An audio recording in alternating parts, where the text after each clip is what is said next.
અસલામ વાલેકુમ વિદ્યાર્થી મિત્રો, કેમ છો? મારું નામ છે તનવીર અને હું પણ તમારી જેમ 11th સાયન્સમાં ભણું છું. તો આજે હું તમને 11th science subject physics chapter number 2 સુરેખ પથ પર ગતિ એ ભણાવવા જઈ રહ્યો છું. હા, પણ સાંભળી લો, આખો ચેપ્ટર નહીં ભણાવું છું મેં. હું ફક્ત ને ફક્ત આખા ચેપ્ટરમાંથી એક આઈએમપી ટોપિક છે એ ટોપિકની વિશે ચર્ચા કરીશું અને તમને હું સમજાવીશ અને મારી ગેરંટી છે કે તમને 100% સમજ પડી જશે. હા, તો એ ટોપિકની ચર્ચા કરતા પહેલાં હું તમને એક નાનકડા કિસ્સા વિશે સંભળાવું. તો નાનકડો કિસ્સો એ છે કે ઈસવીસન 1665માં ઈસવીસન 1665માં એક બે પગવાળો એક વ્યક્તિ હતો. તો તે ચાલતો હતો રસ્તામાં. તો એ રસ્તામાં એમ ડગમગાઈને ચાલતો હતો. તે ચાલતો એક થાકી ગયો તો ઝાડના નીચે બેઠો. એક મોટું ઘટાદાર વૃક્ષ હતું, સફરજનનું વૃક્ષ. હા, કંઈક યાદ આવી રહ્યું છે તમને. તો એ ઝાડના નીચે બેસી ગયો. એ ઝાડ પરથી એ જે સફરજન હતો, એક સફરજન તૂટ્યું અને નીચે પડ્યું. તો એ વ્યક્તિ ઊભો થયો, બે પગ લઈને એમ ઊભો થયો. એ ફળને લીધો અને એ ફળને એમ ઉપર ફેંક્યો. એ ફળ પાછો નીચે આવ્યો. પાછો ઊભો કર્યો, ઉપર પાછો ઉપર ફેંક્યો, એ પાછો નીચે આવ્યો. તો એના મનમાં ક્વેશ્ચન આવ્યો કે સાલા આ વસ્તુ કંઈ પણ ફેંકું છું તો ઉપર કેમ નથી જતી, પાછી નીચે જ કેમ આવે છે? તો એ બે પગ લઈને એમ દોડ્યો ફટાફટ અને એ પોતાની લેબમાં ગયો અને ઘણી રિસર્ચ કરી. પછી એને ખબર પડી. એને આ દુનિયાને એક વાક્ય કીધું કે પૃથ્વી એક પોતાનું આકર્ષણ બળ ધરાવે છે. હા, તમને વૈજ્ઞાનિકનું નામ યાદ આવી ગયું હશે. કોણ? The Isaac newton. તો એ ભાઈએ કીધું કે પૃથ્વી એક આકર્ષણ બળ ધરાવે છે અને વસ્તુ જ્યારે ઉપર આપણે કોઈ પણ ફેંકીએ છીએ તો પૃથ્વી કહે છે કે તું ના જા, હું તારા વગર નહીં જીવી શકતી. એટલે પૃથ્વી એ વસ્તુને કહે છે, કોઈ બીજો વ્યક્તિ કોઈ બીજી વ્યક્તિને નથી કહેતું. સમજ પડે છે ને? તો એ પૃથ્વી એ વસ્તુને કહે છે અને ખેંચે છે, એક આકર્ષણ બળ લગાડે છે, જેને આપણે કહીએ છીએ ગુરુત્વાકર્ષણ બળ. અને એ ગુરુત્વાકર્ષણ બળના કારણે એ પૃથ્વી તરફ ગતિ કરે છે અને ગતિ કરે છે તેને જે પ્રવેગી ગતિ કરે છે અને આપણને તેને કહીએ છીએ ગુરુત્વ પ્રવેગ. અને ગુરુત્વ પ્રવેગને આપણે જી વડે દર્શાવીએ છીએ. હવે આપણો ટોપિક છે, આઈએમપી ટોપિક છે મુક્ત પતન. હા સર, હવે સમજ પડી કે તમે હું સમજાવવા માંગો છો. ભાઈ, હવે સમજ પડી કે તું હું સમજાવવા માંગે છે. અચ્છા, તો એક ચેપ્ટર નંબર 2માં એક આઈએમપી મોસ્ટ આઈએમપી ટોપિક છે. પરીક્ષામાં 2 માર્ક્સ કે 4 માર્ક્સમાં પૂછાવા લાયક, 2 કે 3 માર્ક્સમાં પૂછાવા લાયક છે. એ મુક્ત પતન 2 માર્ક્સમાં પૂછાય તો ફક્ત એટલું પૂછાશે કે મુક્ત પતન એટલે શું સમજાવો. અને જો 3 માર્ક્સમાં પૂછાય તો સાથે સાથે અચળ પ્રવેગી ગતિના સમીકરણો મુક્ત પતનના કિસ્સામાં મેળવો, એવું પણ પૂછાય છે. સમજાવીએ કે મુક્ત પતન એટલે શું અને મુક્ત પતન અચળ પ્રવેગી ગતિના સમીકરણો મુક્ત પતનના કિસ્સામાં મેળવો, એ સમજાવો. 3 માર્ક્સમાં પૂછાય છે. ઓકે, તો યાદ રાખજો, 2 કે 3 માર્ક્સમાં પૂછાય છે. આપણે આજે 2 કે 3 માર્ક્સનો સવાલ પાક્કો કરી લીજીએ. જો પરીક્ષામાં પૂછાય તો ધડાધડ લખી જ કાઢવાનો. અચ્છા, તો હવે સમજાવો કે છે આ ચોક છે. સમજો મિત્રો, આ ચોક છે. આ ચોકને હું એમ છોડું તો નીચે તરફ જાય છે. જેમ ઉપર તરફ ફેંકું તો અમુક ઉપર તરફ જાય છે, પાછો નીચે. પણ ઉપર નથી જતો રહેતો, એ પાછો નીચે આવે છે ખરો.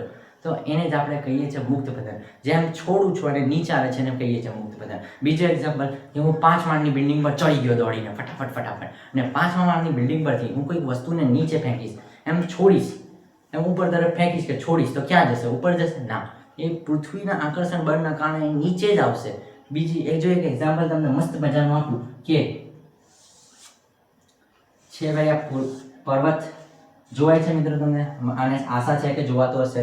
જોવાય છે ને? ઓકે, તો આ પૃથ્વી, આ પર્વત છે એક મસ્ત મજાનું. આ પર્વતના ટોચ પર એક ચીકી નામની આપણી મિત્ર ઊભી છે. જોજો, મિત્ર કીધું મેં. હું પણ 11th સાયન્સનો એક વિદ્યાર્થી છું. તો આ ચીકી નામની વિદ્યાર્થી ઊભી છે. એક મસ્ત મજાની આપણી મિત્ર ઊભી છે. મારું કોઈ લફડું નથી એના સાથે. એ મારા કઈ સ્કૂલમાં ચીકી નામની કોઈ વ્યક્તિ નહીં આવતી. સમજો છો ને તમે? અચ્છા, તો સમજો, આ ચીકી નામની વ્યક્તિને હું નીચે એમ પ્રેમપૂર્વક ફેંકીશ. એમ ધાડ લઈને બળ લગાડીને નહીં ફેંકું. તો પ્રેમપૂર્વક આ ચીકી નામની વ્યક્તિને હું નીચે ફેંકું છું. ઓકે, તે ક્યાં જશે? મતલબ પ્રેમપૂર્વક એમ છોડું છું. બસ એમ લીધું એમ છોડી દીધું. એ છોડીશ તો ક્યાં જશે? ઉપર જશે, નીચે જશે? ના, એ વ્યક્તિ નીચે જ જશે, ઉપર કોઈ દિવસ ના જાય. કેમ? કેમ કે પૃથ્વી પોતાનું આકર્ષણ બળ લગાડીને હું તારા વગર નહીં જઈ શકતી ચીક્કી, એ ચીક્કીને નીચે ખેંચશે. તો ચીક્કી નીચે પડશે ને એનું મોય મોય થઈ જશે. ના, મોય મોય નહીં થવા દો. તમારો મિત્ર છે એને હું બચાવી લઈશ.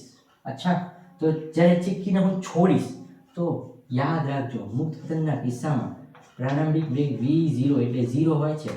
એટલે કે સમજો મેં તમને સમજાવું કે સર આ કીધું સમજ ના પડી. આ ચોક છે મિત્રો, આ ચોકને હું ઉપર ફેંકું છું તો જો અહીં થોડીક વાર માટે સ્થિર થશે અને પછી નીચે આવશે. એકદમ ડાયરેક્ટ એમ નીચે નહીં આવે. એવી જ રીતે મુક્ત પતનના કિસ્સામાં હું કોઈ પણ વસ્તુને છોડીશ ને તો એક ક્ષણિક સમય માટે, એક માઇક્રો લેવલના સમય માટે એ ત્યાં સ્ટોપ થશે, સ્થિર રહેશે અને પછી નીચે આવવાની શરૂઆત કરશે. એટલે સમજો પ્રારંભિક વેગ એનો 0 જ હશે મુક્ત પતનના કિસ્સામાં. તો તમને સમજ પડી ગઈ હશે, આશા રહે છે. અને બીજી વાત કે જ્યારે ગુરુત્વ પ્રવેગથી ગતિ કરે છે, એટલે જે નીચે ગતિ કરે છે તો સતત તેના વેગમાં વધારો થતો જાય છે. જેટલી હાઇટ વધારે હશે ને એટલું નીચે ધાડ લઈને વધારે જોરથી આવશે. એટલે જેનો પ્રવેગ વધતો જાય છે અને પ્રવેગ એ ગુરુત્વાકર્ષણ બળના લાગે, ગુરુત્વાકર્ષણ બળના કારણે લાગે છે. એટલે ગુરુત્વાકર્ષણ બળના કારણે જે પ્રવેગ લાગતો હોય તેને આપણે કહીએ છીએ જી. યસ જી, ઓ જી. તો જી ની વેલ્યુ આપણે બધાને જ ખબર હોય, 9.8 metre by second square. Okay, હા સર. તો પ્રારંભિક વેગ v0 0 હોય અને પ્રવેગ જે હોય તે g બરાબર 9.8 મીટર બાય સેકન્ડ સ્ક્વેર હોય છે. ઓકે, હા. હવે વાત કરીએ મુક્ત પતન. કે સર તમને સમજાઈ તો દીધું કે 5 માળના પરથી કોઈ વસ્તુને ફેંકીએ છીએ તો એક દિશામાં નીચે આવે છે, પછી પ્રેમપૂર્વક આપણે ચીકીને ફેંકી હતી એ પણ નીચે આવે છે. સર તમને સમજાઈ તો દીધું, અમને સમજી પણ ગયા, પરંતુ તમે વાત કરી હતી ભાઈ, તમે વાત કરી હતી એક્ઝામની. તો એક્ઝામમાં કેવી રીતે લખવું, એક્ઝામમાં વ્યાખ્યા કેવી રીતે લખીશું? તો સાંભળજો કે વ્યાખ્યા એવી રીતે લખવાની કે પૃથ્વીની સપાટીથી ઊંચે આવેલા અમુક સ્થળેથી કોઈ વસ્તુને મુક્ત કરતા કે કોઈ પદાર્થને મુક્ત કરતા તે હવાની અવરોધની ગેરહાજરીના કારણે તે સમસ્થિતિ દિશામાં સુરેખ પથ પર સમસ્થિતિ દિશામાં ગતિ કરે છે. અને આવી એક પારિમાણિક ગતિને આપણે શું કહીએ છીએ? મુક્ત પતન. એટલે ઇંગ્લિશમાં તેને મુક્ત પતનને શું કહેવામાં આવે છે મિત્રો? Free fall. FF એટલે આપણા માટે ફ્રી ફાયર મેક્સ નહીં, ફ્રી ફાયર નહીં, FF એટલે અહીં ફ્રી ફોલ થશે, એટલે મુક્ત પતન. સમજ પડી છે? ઓકે. તો બીજી વખત વ્યાખ્યા કહું કે પૃથ્વીની સપાટીથી અમુક સ્થળેથી અમુક ઊંચાઈએથી કોઈ વસ્તુને, કોઈ પદાર્થને મુક્ત કરતા હવાની ગેરહાજરીના કારણે તે નીચે તરફ સમસ્થિતિ દિશામાં સુરેખ પથ પર ગતિ કરે છે. અને આવી એક પારિમાણિક ગતિને આપણે મુક્ત પતન કહીએ છીએ. હવે તમે વિચારજો કે એક પારિમાણિક ગતિ કીધી મેં, શબ્દ નંબર 1, એક પારિમાણિક ગતિ. સીધી વાત છે કે કોઈ ચોક છે, એ ચોકને હું નીચે ફેંકીશ તો એ ચોક નીચે જશે, તો ચોક સીધો પડશે ને? ચોક એમ કરીને ડાન્સ કરતો તો નહીં પડે ને? ના, ચોક સીધો જ નીચે પડશે, પથ્થર નીચે સીધો પડશે. આપણી ચીક્કી પણ સીધે જ પડશે. ચીક્કી એમ જશે નહીં થાય, ચીક્કી સીધે નીચે પડશે. ઓકે. તો આવી એક પારિમાણિક એટલે દ્વિપારિમાણિક એટલે 2 દિશામાં ગતિ કરતી હોય, x y, ને ત્રિપારિમાણિક એટલે x y z 3 દિશામાં ગતિ કરતી હોય. એટલે આપણે એક જ પારિમાણિક ગતિમાં મુક્ત પતન થાય. બીજું કે હવાની ગેરહાજરીના કારણે હવાને અવરોધતા. આ સમજ ના પડી. તમે તો કઈ જગ્યા હવાનું આ વ્યાખ્યાના સમજાવવામાં કોઈ જગ્યાએ આ શબ્દનો ઉપયોગ નતો કર્યો, તો મેં સમજાવું તમને કે હવાને અવરોધતા એટલે કે 5 કિલોનો એક આવડો મોટો પથ્થર લઈ લીધો, એક આટલું નાનું કાગળ લઈ લીધું. હવે 5 માળની પેલી પાછી આપણી બિલ્ડિંગ પર ચડી ગયા. ત્યાંથી હું પેલા 5 કિલોનો આવડો મોટો પથ્થરને એમ છોડું અને પેલા કાગળને પણ છોડું. એટલે બંનેને એક સાથે જો મેં છોડું ને, મુક્ત કરું ને, તો એમાંથી પહેલું કોણ જશે? કાગળ જશે, હે ને? ના, કાગળ નહીં જાય, પથ્થર પહેલા જશે. કેમ? કાગળને જતા વાર કેમ લાગે છે? ત્યાં જ આપણને હવા અવરોધે છે. એ કાગળને હવા જવા ન દેતી હતી. એ કાગળને હવા ડાન્સ કરાવે છે, તું અહીં એમ જા, પછી એ નીચે આવે છે. ને પથ્થર ધાર લઈને હવાને તેને કોઈ લેવા દેવા નહીં, કેમ કે એનું દળ, એનું વજન વધારે હોય છે. એટલે સાટ લઈને નીચે પડી જાય છે. ઓકે, સમજ પડી ગઈ ને કે હવાને. તો મુક્ત પતન હંમેશા ક્યારે થાય છે? મુક્ત પતન ત્યારે થાય છે જ્યારે હવાને અવરોધીએ તો જ, હવાની ગેરહાજરીના કારણે જ. હવે મુક્ત પતન એટલે હું સમજી ગયા. મુક્ત પતનની વ્યાખ્યા ક્લિયર છે. ઓકે, તો 2 માર્ક્સમાં પૂછાય એટલે એક્ઝામ્પલ સાથે. હા, જો તમને 2 માર્ક્સમાં ક્વેશ્ચન પૂછાય ને તો મુક્ત પતન એટલે શું સમજાવો, એટલે ખાલી મુક્ત પતનની વ્યાખ્યા લખી નહીં દેવાની. અમુક આપણા સાયન્સમાં કેવું હોય છે, તમે ખાલી વ્યાખ્યા લખશો ને તો અમુક જ જગ્યાએ તમને 2 માંથી 2 માર્ક્સ આપશે, કાં તો 1.5 માર્ક્સ આપશે, કાં તો 1 માર્ક્સ આપશે, એવું કરે છે. એટલે શું કરવાનું, મુક્ત પતનનું વ્યાખ્યા લખીશ મસ્ત સરસ મજાની 4 કે 3 લીટીની. પછી 1 કે 2 એક્ઝામ્પલ તમારે લઈ લેવાના, કાં તો મેં સમજાવ્યા, મેં તો બધા બહુ સમજાવ્યા, પર્વત પરથી, બિલ્ડિંગ પરથી, ચોક ફેંકીને બતાવ્યો. એટલે કોઈ પણ 1 કે 2 એક્ઝામ્પલ મસ્ત રીતે લખી દેવાના. એટલે વ્યાખ્યા લખવાની ડબલ કોલમ ઇન્વર્ટેડ કોમામાં, પછી નીચે 2 એક્ઝામ્પલ લખવાના, એટલે તમારા 2 પૂરા માર્ક્સ આવી જશે. હવે વાત કરીએ કે 3 માર્ક્સમાં પૂછાય ત્યારે શું પૂછાય એક્સ્ટ્રા, કે મુક્ત પતન એટલે શું અને અચળ પ્રવેગી ગતિના સમીકરણો મુક્ત પતનના કિસ્સામાં મેળવો. ઓકે, તો મુક્ત પતનના કિસ્સામાં મેળવવાના છે. તો હું પહેલા અચળ પ્રવેગી ગતિના સમીકરણો અહીં લખી દઉં કે v બરાબર v0 પ્લસ at. બીજું સમીકરણ શું છે, x બરાબર v0t plus half at square. ત્રીજું સમીકરણ શું છે, 2ax બરાબર v square minus v0 square.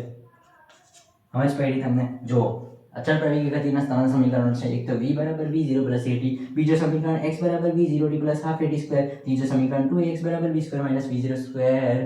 અચ્છા, હવે આ સમીકરણને આપણે પેલા મુક્ત પતનના કિસ્સામાં મૂકીએ તો મુક્ત પતનની અમુક મર્યાદિત એટલે શરતો હોય, જેમ કે મેં તમને પહેલા જ બતાવી દીધી. મુક્ત પતનના કિસ્સામાં v0 કેવો થશે, v0 બરાબર પ્રારંભિક વેગ કેવો થશે, અહીં 0, અહીં 0, અહીં 0. પછી a બરાબર આપણે શું લખીશું, એટલે g. એટલે મુક્ત પતન માટે અહીં લખું છું, મુક્ત પતન માટે v0 બરાબર આપણે શું લખવાનું, મુક્ત પતન માટે v0 બરાબર 0 અને a બરાબર -g. હવે તમે કહેશો, प्रश्न उठो से, अरे सर ये -g कहाँ से लाए तुम, हाँ अपने घर से उठा के लाए? नहीं, ના ના ના, -g માઇનસ કેમ લખ્યો હોય તમને હવે સમજાવીશ. પહેલા તો -g ને સમજતા પહેલા આ ઋણની નિશાની કેમ મૂકી છે એને સમજતા પહેલા આપણે 2 શબ્દ સમજી લઈએ. એક છે પ્રવેગી, બીજો છે પ્રતિપ્રવેગી. તો હંમેશા 2 ટાઈપની ગતિ હોય, એક પ્રવેગી ગતિ હોય, એક પ્રતિપ્રવેગી. માની લો તમે કાર લઈને જઈ રહ્યા છો, ધૂમ ધૂમ ધૂમ ધૂમ, ના બાઇક લઈને જઈ રહ્યા છો, ચાલો કારને છોડો, બાઇક લઈને આપણે ધૂમમાં ચાલી બાઇક લઈને નીકળ્યા, મસ્ત લઈને નીકળ્યા, ચાલો છો. હવે બાઇકને બ્રેક મારો છો, બાઇક સીધી દિશામાં ગતિ કરે છે ત્યારે પ્રવેગી ગતિ કરે છે. કેમ? વેગમાં તો સતત વધારો થતો જ જાય છે, એની ઝડપમાં સ્પીડમાં વધારો થાય છે, અને બ્રેક મારશો તો વેગમાં ઘટાડો થશે, એટલે પ્રવેગ ઘટાડો, એટલે પ્રવેગ કેવો થઈ જશે, ઋણ. હવે માનો કે સીધા જઈ રહ્યા છો, પાછળ બ્રેક મારીને રિવર્સ લેશો, એટલે સીધા જશો એ પ્રવેગી ગતિ, રિવર્સ લેશો એ પ્રતિપ્રવેગી ગતિ. એટલે પ્રવેગી ગતિ હંમેશા કેવી હોય, ધન પ્લસ, ને પ્રતિપ્રવેગી ગતિ એ હંમેશા કેવી હોય, ઋણ એટલે માઇનસ.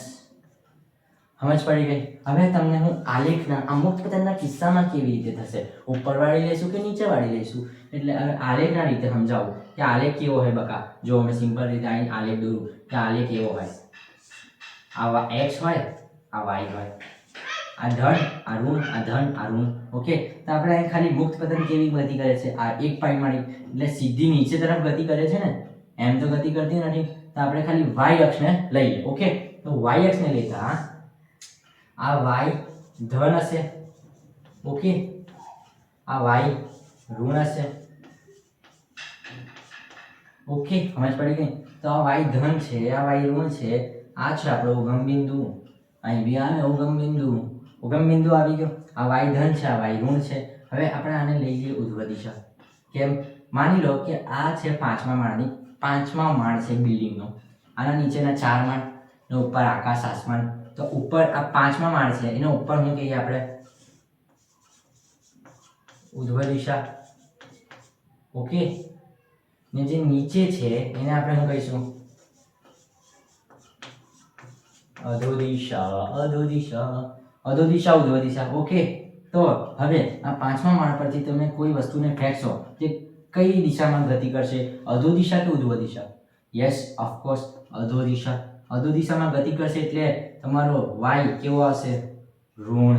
હવે સમજો કે આ વાય ધન છે એ પ્રવેગી ગતિ છે ને આ વાય જે ઋણ છે એ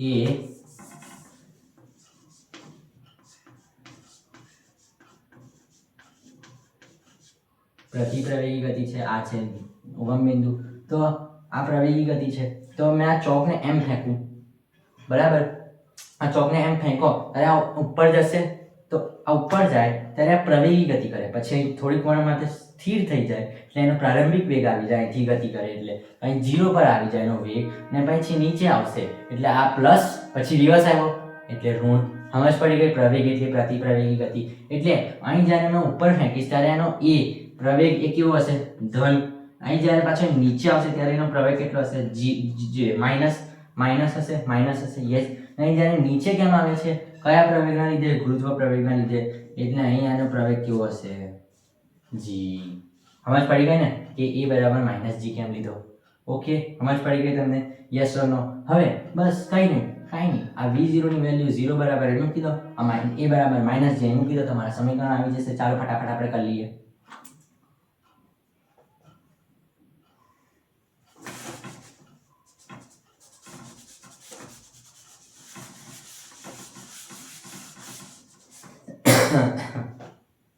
અચ્છા, ચાલો આવી જાઓ.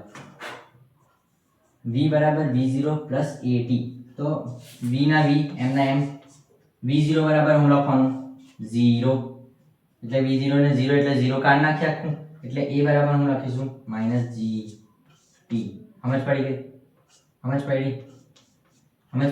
આ v0 ને 0 મૂક્યો એટલે પદ 0 થઈ ગયો, પ્લસ a બરાબર -g મૂક્યો, t ના t એટલે a બરાબર એટલે v બરાબર -gt.